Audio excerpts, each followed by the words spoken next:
औज़ुबिल्लाहिमिनश्शैतानिर्रजीम बिस्मिल्लाहिर्रहमानिर्रहीम अस्सलामु अलैकुम वरहमतुल्लाहि वबरकातुहू। मोहतरम नाज़रीन, आज जो हम इस वीडियो में आपको बताएंगे वो जिगर मैदे मसाने की गर्मी को दूर करने का आसान तरीका। ये वो नुस्खा है जो आपको बहुत सस्ता दामों में आपको मिल जाएगा। गरीबों के लिए एक तोहफ़ा है, गरीबों के लिए नुस्खा है जो आपके अंदर मनी को गाढ़ी करेगा, वाफर मिकदार में पैदा करेगा, जरियान, एतनाम, दात, सूरत इंजाल, ज़कावत इसको ख़त्म कर देगा और आपके अंदर क़ुव्वत बख्शेगा।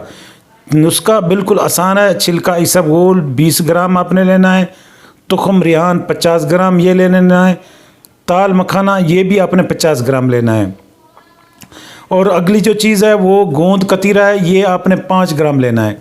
गोंद कतीरा 5 ग्राम लेना है। मिश्री आपने 60 ग्राम मिश्री आपने संगरी लेनी है, जो इसमें सब चीज़ों को आपने अलग-अलग बारीक पीसना है। बारीक पीस के आपने इसका पाउडर बना लेना है। पाउडर बना के रखें, बस तैयार है।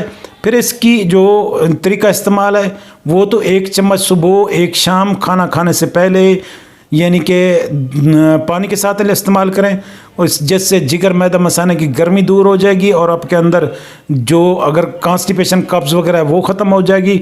मैदे की एसिडिटी अगर तेज़ाबियत है, ऊपर अफारा होता है और भूख नहीं लगती और गैस ऊपर चढ़ जाता है, तो ये भी ठीक हो जाएगा और मैदे के कीड़े भी निकल जाएंगे और मैदे की जो तबखीर है वो ख़त्म हो जाएगी, बवासीर इससे ख़त्म हो जाएगी और ये फासिद मादे रिमूव हो जाएंगे।